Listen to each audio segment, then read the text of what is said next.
information early. Why should we know before tip? They don't care about us. Thor Nystrom joining the show. You can catch all his work at Matt Berry's Fantasy Life. What's going on, Thor? Thanks for coming on. How you doing? Yeah, thank you. You're going to have to give me the NBA update because I don't know anything that's going on in the NBA. My friends tell me the Timberwolves are in the playoffs, but I have no idea. But I'm ready to talk about the draft.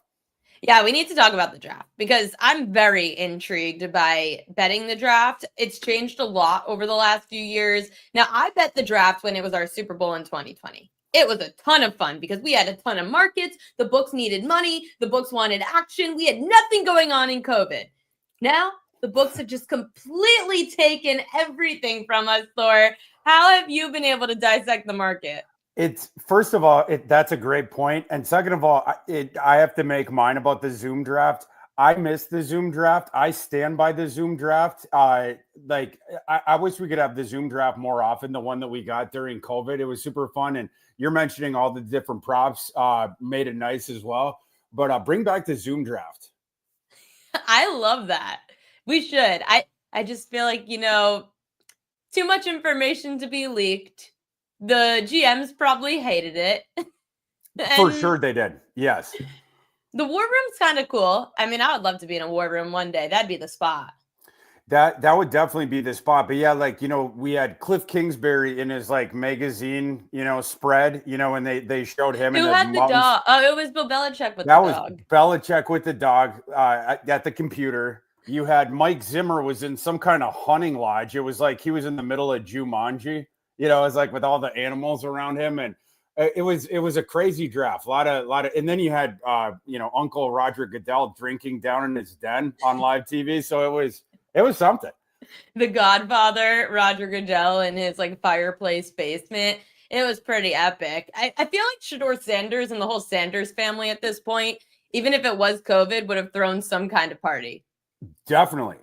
Which we would have been invited into. I don't know what kind of venue they would have rented out during COVID or whatever, but we would have gotten something cool for sure.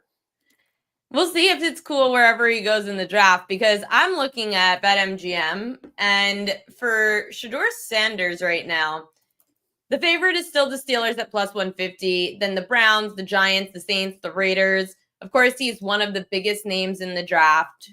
Now that we're a day before draft day, where are you thinking for Sanders? Can you give me the odds for the Giants and the Browns on him? So Steelers plus 150, Browns plus 220, Giants 3-1. Okay, yeah, I would wet my beak on the Browns and the Giants, and more confident in the Browns.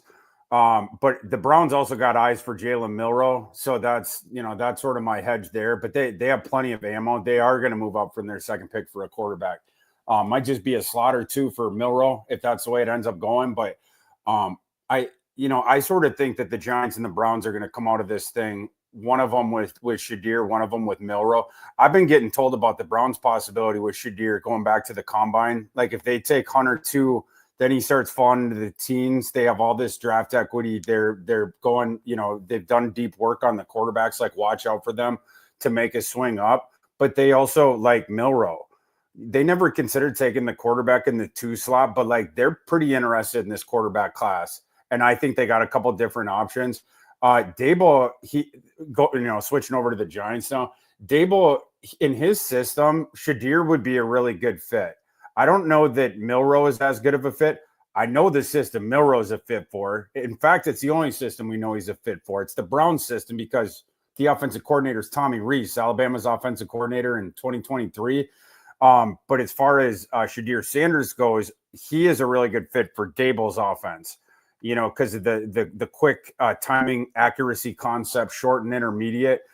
That's what Shedeur Sanders is really good with. So, if I in my mock today, I had it switched around my 2-round mock, but gun to my head, I would say Cleveland, Milroe, Giants, Shedeur.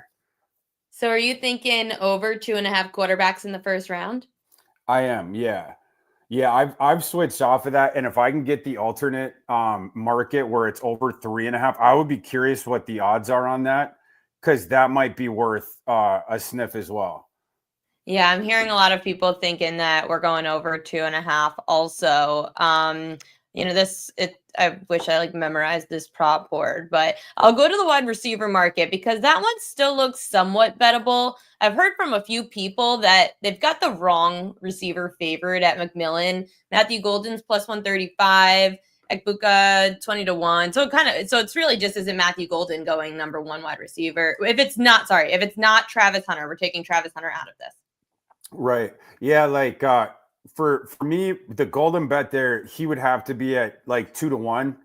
I think that's where you could wet your beak, with it close to the even money.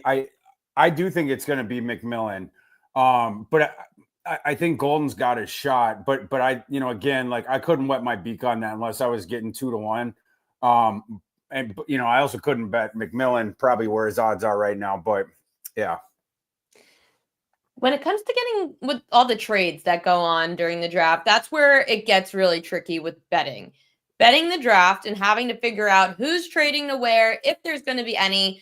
Felt like, fortunately, back in 2020 when we talked about the Zoom draft, there weren't too many because it got so complicated. Now that we're back to normal, how do you really think about, okay, I'm putting this in my mock, but maybe this team's going to trade and that's going to mess up my whole mock? Yeah, I this time I veered the other way. It's like George Costanza, and where usually I don't do a lot of trades and mocks. I did a bunch in my last one, and I'm probably gonna be wrong, but everyone always is every year anyway. And this year, I actually think there's gonna be a bunch of trades during like the draft in general, but in the first round in particular. This spring, we have had sort of an eerie quiet around draft pick transactions. And I believe every team has their first round pick. Both of those things are very different than your general draft year. And I think it's attributable to two things. You don't have the elite quarterback class, and then you only have the couple sort of universally agreed upon elite non-quarterbacks.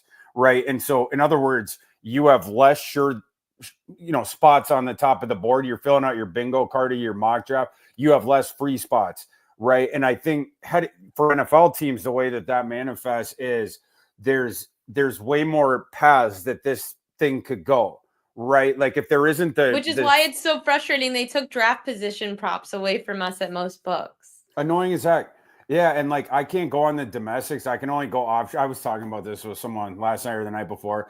It's so annoying because throughout the spring, I'll see some of the odds on the domestics for the draft props, and they're way better. And then my stuff it's always days late or a week late. At the beginning, it took the longest time for them to even drop them. We need to get together and just legalize this thing all across America, and then we all get the same. Well, the books, it's really a lot of it too. The books don't want to do it. I was speaking to Mike Palm at Circa. I was talking to John Murray at the Superbook in Vegas. I was talking to people there was one other book I was out in Atlantic City, was talking to some odds makers out there. They don't want to even they don't even want to book it. They don't want to take action. Some of them will. Circa, who takes all the biggest bets in the country, have limited themselves to 21 bets. That's it.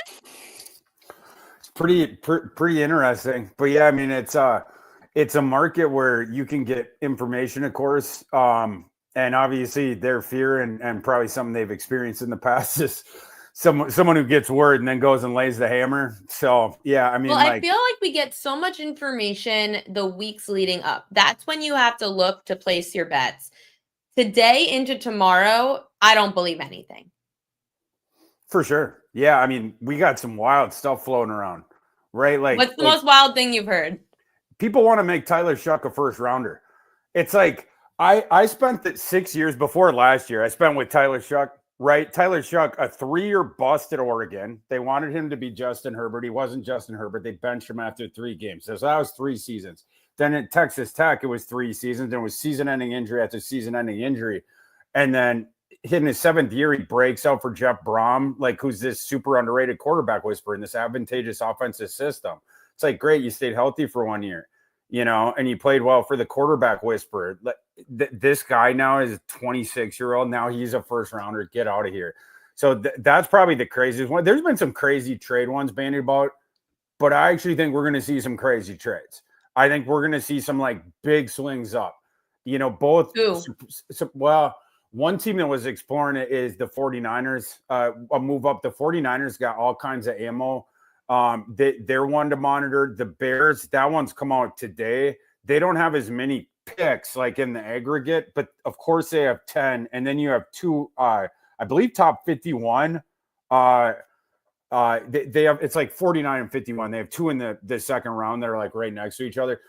That's pretty good trade ammo, right? I mean, they have enough to swing up to 5 if the Jacksonville Jaguars are willing to move back, and that would allow Chicago, of course, to snipe Las Vegas for Genti. But that one is within the realm. In fact, it's probably being discussed as we speak. I'm not saying that it's going to be done, but some of these non-first round prospects they're trying to toss into the first round is more what amuses me. Everyone's throwing off everyone. Total running backs drafted in the first round. Overs at plus 180, over 2.5, under 2.5, minus 235. We don't normally see a lot of running backs go. So are the odds right? I do think they're right. Yeah, because I would lean towards 2, but the puncher's chance at 3, I think that's reflected in that juice. I do think that those are fair. I mean, that's right around, like if I had to peg the percentage of 2 against 3, the implied odds would come out pretty close to what that is. So you have so many bets on the board, if you have a domestic book anyway, that I would bet something else. So I'm going to try to see if I could get this. I'm just snapshotting the odds right now, and I'm going to throw in some odds for players to be a top 10 pick, and I'm going to have you tell us. Let me see if I can add it. 1 second. Doing all this by myself, so I am trying to get. I'm like, oh, I have a good idea. I love it. Nope. 1 second. I'm a NFL draft analyst. This time of the year, I know what it's like doing. Wearing everything all the hats. Can you see that okay? I can. Okay. This is to be a top 10 pick. Out of these, of course, we're not talking about, heavy juice, but anyone like down there on the list that you think could sneak in at the top 10 that has some value? McMillan is interesting because I think there's the possibility of Dallas trading up, in particular, to get in, whether it's probably not the 10 slot, especially, well, after Jacksonville potentially, but you could trade with New Orleans there too. I think that's in play. Shadir it's just so hard with Shadir. We're not getting good information on Shadir. So it's just hard to tell what Are you concerned with Shadir, by the way, about the interviewing concerns that have been expressed? No, I'm not. There's been some of like the anonymous, yada yada, but like people on record have espoused good things about the interview. Like most recently, Mike Tomlin. We've heard good things about that. There was a TV producer. I forgot if he said this publicly or he told me this privately, but it was at the combine. He said Shadir is the only person who ever made a point to go up to everyone in the crew and shake their hand. I think it's not a trepidation about Shadir's personality. I think that trepidation from NFL buildings, it's if you're a coaching staff on the hot seat, the specter of starting slow and then having the fan base demand that you get fired and then you bring in Coach Prime in the offseason. I think that's where some of that stuff comes from. And then, of course, like that guy, Shadir, you put his name in your story, your tweet, you're going to get more clicks. Like the public it's a lightning rod kind of a guy. So that's why you get, I think, so many narratives and so much conflicting information. People just want to toss them into stuff.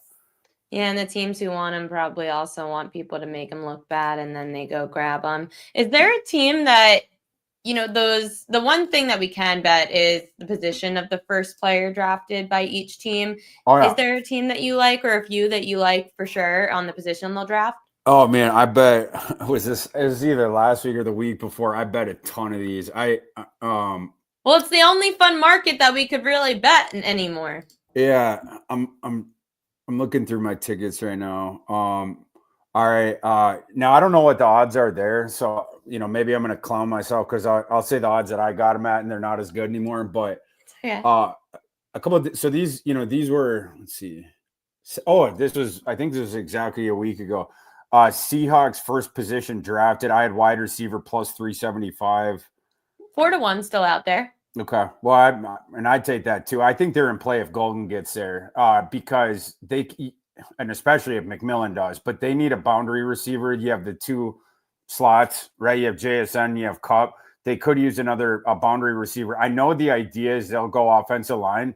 The problem is the wide receiver class drops off a shelf after the top two, really. It drops off after the first one, and then it drops off again after Golden. And like it's not deep at all. So like if you want to grab the starting boundary receiver, you have to do it at 18. So I think that the juice is worth the squeeze on that. Offensive line's deeper.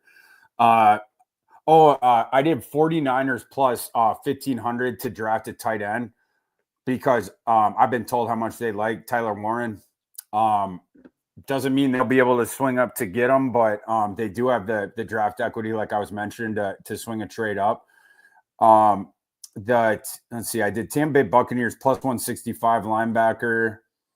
I also tossed the tight end one on New Orleans because I got 8-1. Huh. Just the potential of the Warren thing there. At Vikings, I did both defensive line edge plus 330 and then plus 300.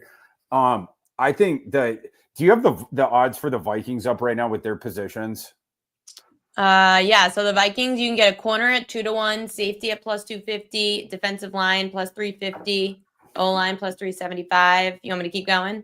No, but thanks for putting them out. I think here's my take on that is fade cornerback for the Vikings. And, maybe this will be famous last words, but there is a lot of smoke. I'm coming to you live from Minneapolis. There is a lot of smoke around here that's been going on for a month that the Vikings already have a handshake agreement with Asante Samuel Jr., the cornerback from the Chargers, who strangely has not signed with anyone. And there's like no news on the Western front. There's been a couple of like anonymous, sorts of things and stuff that is strongly pointing to, the second, third party, but like strongly pointing to the fact that Asante Samuel Jr. is signed, sealed, and delivered. If that's the case, they're definitely not taking a cornerback, and that's the favorite outcome. So for me, it would be trenches. One of the few remaining positions where the Vikings actually could draft an immediate starter with their first pick. It's left guard, one of the very few positions. So I think an offensive guard is way up there. And then I think defensive line, that should be number 2 on the board. They have 3 good starters now for their 3-4. They do not have a lot of depth behind them. And all 3 of those guys are old. So they definitely could pop the interior defensive lineman at 24, as he'll be the top rotational guy and get a whole bunch of snaps backing up everyone year 1. And then he's definitely taking over a starting spot year 2. You might not know this about me. People who are watching probably do. I am a diehard Ravens fan. I am a heartbroken, diehard, hate my life, love my life until the playoffs Ravens fan. Who are the Ravens taking? Ravens are a tough team because they generally go BPA and they're in that position again. Yep. It's going to sound like a cop-out, but it's hard to peg a team like that because you're more pegging the way the board falls than that team's drafting tendency or positional need. And because in this case, that team doesn't always go positional need. They'll just take the best dude. I believe in my last mock, though, and I just did this because I like this idea. So we'll you try it on for size, see if you like it. I believe I gave them Malachi Starks in the last one because I love the idea of it. Just makes me smile thinking of Malachi Starks playing next to Kyle Hamilton because their skill sets I feel like fit together really well. They're both studs, they're obviously, but like their skill sets are also super complementary. And I feel like one safety position for the Ravens like that they have a need there that's. Well, they always get hurt, so yeah. And that as well, right? Like, and Starks, you can play him everywhere, right? You can play him as the center fielder. I imagine in the base, that's what he would be doing immediately. But then you can also play him in the slot, the nickel defender. He'll even go in the box in dime as an extra linebacker flying around there. Very instinctual player. He's got good ball skills. He's always around the ball kind of a thing. And he's good in run defense as well. It just seems like a Raven-y kind of dude. He feels like a Raven or an Eagle. And I feel like it is the Ravens' responsibility to save him from being drafted by the Eagles, because that Howie Roseman guy just keeps drafting the stud Georgia defenders, from like the greatest college defense we've seen in the last 20 years, these Georgia Bulldogs, and they have like 10 of them already. And it's like, bro, like, it's like, save some for the rest of us kind of a thing. Need the Ravens to pop Starks before Howie can do it. Hey, I love the idea, and the Ravens love to go and draft some DBs beforehand, so I'm into it. Thank you so much, Thor Nystrom. Tell everyone where they could find you. Appreciate it. Thanks for having me. You can find me at Matthew Berry's Fantasy Life is fantasylife.com. My 500 player big board with 500 comps. You can find that there and all the rest of my scouting reports, and then on Twitter at ThorKU. What do you do after? Oh, did you go to KU? I did go to KU. Oh, my friend Kelly will hate you. I'm sorry. But she went to K-State. Oh, okay. I hear really bad things about KU people. That's all I hear. I don't know much about out there. No, I mean, we're great with the Rock Chalk. We're real salt of the earth people. The Kansas State fans, they're a little bit salty, but I went to my first K-State KU football game this year. Did you? In Manhattan. Okay. In the Little Apple. Yeah. The Little Apple. That's good. I like that. Well, I'm from the Big Apple, so it was like the easiest way to learn about these things. That's huge. Yeah.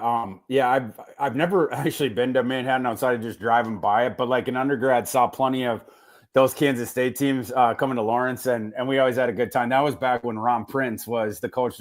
Josh Freeman was the quarterback for Kansas State back then. We had this little pint-sized quarterback back then, Todd Reesing. It was like 5'10", but that was when my undergrad senior year, Kansas basketball won the national title, won the Final Four in San Antonio. And then 3-4 months before that, we won the Orange Bowl in Miami. That was Mark Mangino. Aqib Talib was on that team, Chris Harris. So Rock Chalk for